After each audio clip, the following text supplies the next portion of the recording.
नमस्कार दोस्तों, जय हिंद। स्वागत है आप सभी का बीडीएस न्यूज चैनल में, जहां हम आपके लिए डेली लेकर आते हैं देश दुनिया की तमाम बड़ी खबरों को और सभी खबरें सेलेक्टेड और आपकी काम की होती है। तो आइए सबसे पहले नजर डालते हैं हेडलाइन पर। सबसे पहले फार्मर्स प्रोटेस्ट की बात करें तो बातचीत के लिए सरकार का तय समय सीमा किसानों ने स्वीकारा और पूछा, ये सवाल जानेंगे पूरी खबरों को विस्तार से। दोस्तों, WHO का कहना है कोरोना वायरस गंभीर है, लेकिन इससे कहीं ज्यादा खतरनाक महामारी फैल सकती है। जानेंगे पूरी खबरों को विस्तार से। नीतीश की मदद से तेजस्वी बनेंगे सीएम पर आरजेडी में फूट। शिवानंद बोले, पार्टी का ऐसा कोई प्रस्ताव नहीं। एसबीआई ग्राहकों के लिए बड़ी खबर, 1 जनवरी से बड़े पेमेंट पर लागू होगा ये नियम। यदि अभी तक आपके अकाउंट में पीएम किसान सम्मान निधि योजना का पैसा नहीं आया है तो हम आपको देंगे एक नंबर, जिस पर कॉल करके आप पता कर सकते हैं कि आपका पैसा कहां रुका हुआ और कब आपके अकाउंट में क्रेडिट हो जाएगी। जल्द निपटा ले बैंकिंग से जुड़े ये काम। नए साल के पहले महीने में 14 दिन बंद रहेंगे बैंक। पीएफ को लेकर सरकार का नया प्लान, 40 करोड़ से ज्यादा कामगारों को मिलेगी जिंदगी। जी हाँ दोस्तों, और भी बहुत सारे काम की खबरें निकल कर आ रही है, तो आप वीडियो को लास्ट तक जरूर देखिए। और हाँ, मेरे मेहनत के लिए एक छोटा सा लाइक तो जरूर कर दीजिए। तो आइए वीडियो स्टार्ट करते हैं।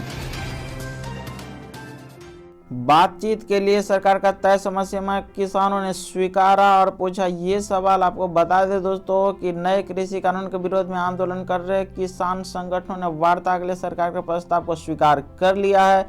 सरकार के प्रस्ताव के मुताबिक अब अगले दौर की वार्ता 30 दिसंबर यानी कि आज होगी। हालांकि किसानों ने यह भी कहा कि केंद्र को अपने निमंत्रण में बैठक के एजेंडे के बारे में बताना चाहिए।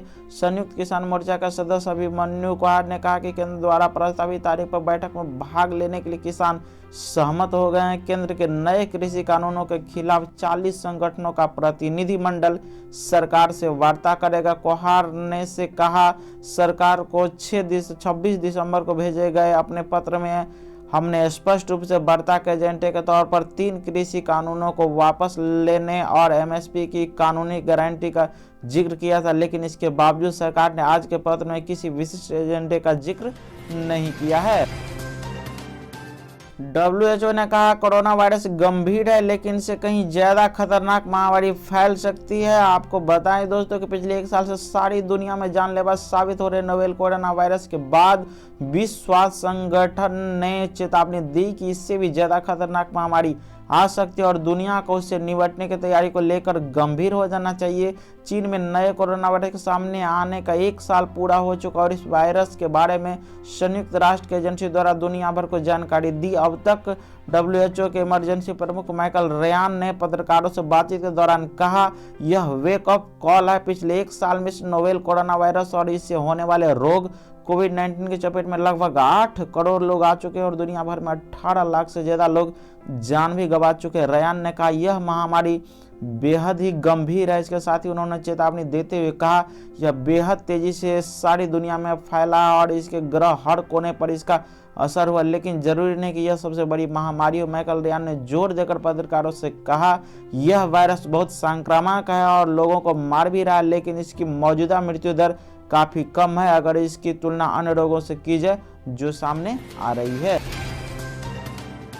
नीतीश की मदद से तेजस्वी बनेंगे सीएम पर आरजेडी में फूट। शिवानंद बोले, पार्टी का ऐसा कोई प्रस्ताव नहीं। आपको बताएं दोस्तों, बीजेपी और जेडीयू में चल रहे खींचतान के बीच आरजेडी नेता नीतीश कुमार को प्रस्ताव दिया है कि आरजेडी नेता उदय नारायण चौधरी ने कहा कि नीतीश कुमार एनडीए से बाहर आकर तेजस्वी यादव को सीएम बनने में मदद करे। उदय नारायण चौधरी के प्रस्ताव में आरजेडी के अंदर ही एक राय नहीं है। पार्टी के वरिष्ठ नेता शिवानंद तिवारी का कुछ और ही मानना है।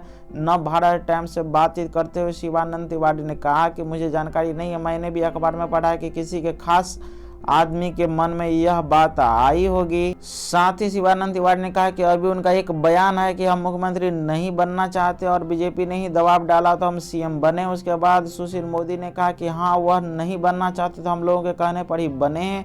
शिवानंद तिवारी ने कहा कि यह साफ दिख रहा है कि उनके चेहरे को बचाने के लिए उन्होंने सुशील मोदी से बयान दिलवाया है, लेकिन बीजेपी के किसी राष्ट्रीय नेता ने, चाहे पीएम हो, अमित शाह हो, जेपी नड्डा हो या फिर भूपेंद्र यादव का बयान नहीं है कि नीतीश कुमार मुख्यमंत्री बने रहें। एसबीआई ग्राहकों के लिए बड़ी खबर, 1 जनवरी से बड़े पेमेंट पर लागू होगा ये नियम। आपको बता दें दोस्तों, देश का सबसे बड़ा बैंक यानी भारतीय स्टेट बैंक अगले महीने से चेक पेमेंट के लिए नया सिस्टम लागू करने जा रहा है। इस नए सिस्टम के तहत चेक के जरिए 50,000 रुपये से ज़्यादा का भुगतान करने के लिए कुछ जरूरी डिटेल्स को दोबारा कंफर्म करना होगा। इस सिस्टम को 1 जनवरी 2020 से लागू कर दिया जाएगा। आरबीआई ने भी इसे लेकर एक गाइडलाइन जारी कर दिया, जिसमें कहा गया कि 1 जनवरी 2020 से पॉजिटिव पे सिस्टम को लागू कर दिया जाएगा, ताकि चेक जारीकर्ता को पेमेंट के समय फर्जीवाड़े से बचने में मदद मिल सके। इस नए सिस्टम के तहत अब चेक जारीकर्ता को अकाउंट नंबर, चेक के अमाउंट आदि के बारे में बैंक को जानकारी देनी होगी। एसबीआई ने अपने ग्राहकों से कहा कि वो पॉजिटिव पे सिस्टम का विकल्प चुने। अगर उन्हें इस बारे में कोई जानकारी चाहिए तो नज़दीकी बैंक ब्रांच जा सकते हैं। आप जल्द निपटा ले बैंकिंग से जुड़े काम। नए साल के पहले महीने में 14 दिन बंद रहेंगे बैंक। आपको बताएं दोस्तों कि अगले महीने यानी 1 जनवरी 2021 में करीब 14 दिन बैंक बंद रहेंगे। ऐसे में अगर आपको बैंक से जुड़े काम करने हैं तो आपके पास सिर्फ 17 दिन ही है। बैंक इन छुट्टियों में 4 रविवार, दूसरा और चौथा शनिवार के अलावा एक राष्ट्रीय अवकाश भी शामिल है। बाकी छुट्टियां अलग अलग राज्यों के लिए हो सकती। नए साल में हमें बैंकों से जुड़े कामों को ध्यान देने की जरूरत है। इसमें केवाईसी सरीखे काम भी करने पड़ते हैं, जिसको ध्यान में रखकर आरबीआई ने 2021 में होने वाले सभी छुट्टियों की लिस्ट जारी कर दी है। जारी किए गए लिस्ट के अनुसार 2021 में बैंक करीब 56 दिन बंद रहेंगे। इन छुट्टियों में शनिवार और रविवार भी शामिल है। साथ ही इनमें से कुछ छुट्टियां देश भर के बैंकों पर लागू होगी तो कुछ राज्य विशेष के अनुसार होगी। हालांकि आरबीआई ने कहा कि बैंकों में अवकाश के बावजूद मोबाइल और इंटरनेट बैंकिंग जारी रहेगा। इसके अलावा आरबीआई ने लोगों से यह भी अपील की है कि कृपया परेशानी से बचने के लिए कैलेंडर देखकर ही घर से बाहर निकलें। पीएफ को लेकर सरकार का नया प्लान, 40 करोड़ से ज्यादा कामगारों की बदलेगी जिंदगी। जी हाँ दोस्तों, देश में रोजगार को बढ़ावा देने के लिए केंद्रीय मंत्रिमंडल ने आत्मनिर्भर भारत रोजगार योजना को मंजूरी दे दी है। सामाजिक सुरक्षा संहिता के अगले साल 1 अप्रैल से लागू होने की उम्मीद है, जिससे देश भर के 40 करोड़ असंगठित क्षेत्र में काम करने वाले कामगारों के लिए कर्मचारी भविष्य निधि संगठन के दरवाजे खुल सकते हैं। नए साल में ईपीएफओ को सरकार की महत्वाकांक्षी आत्मनिर्भर भारत रोजगार योजना को लागू करने पर ध्यान देते हुए सेवाओं की सुपुर्दगी में सुधार लाने के लिए भागीरथ प्रयास करने होंगे। ऐसे में ईपीएफओ को अपनी योजना और सेवाओं को नए माहौल के अनुरूप ढालना होगा, क्योंकि इससे असंगठित क्षेत्र के कामगार भी असामाजिक सुरक्षा के दायरे में आ जाएंगे। आपको बताएं, इस स्कीम के तहत उन कर्मचारियों को कवर किया जाएगा जिन्होंने 1 अक्टूबर 2020 से 30 जून 2021 के बीच नौकरी ज्वाइन की है। इस योजना पर मौजूदा वित्त वर्ष में 1584 करोड़ रुपए खर्च होंगे। वहीं 2020 से 2023 तक पूरी योजना अवधि के दौरान खर्च जो बताएं तो 22,810 करोड़ रुपए आएगा।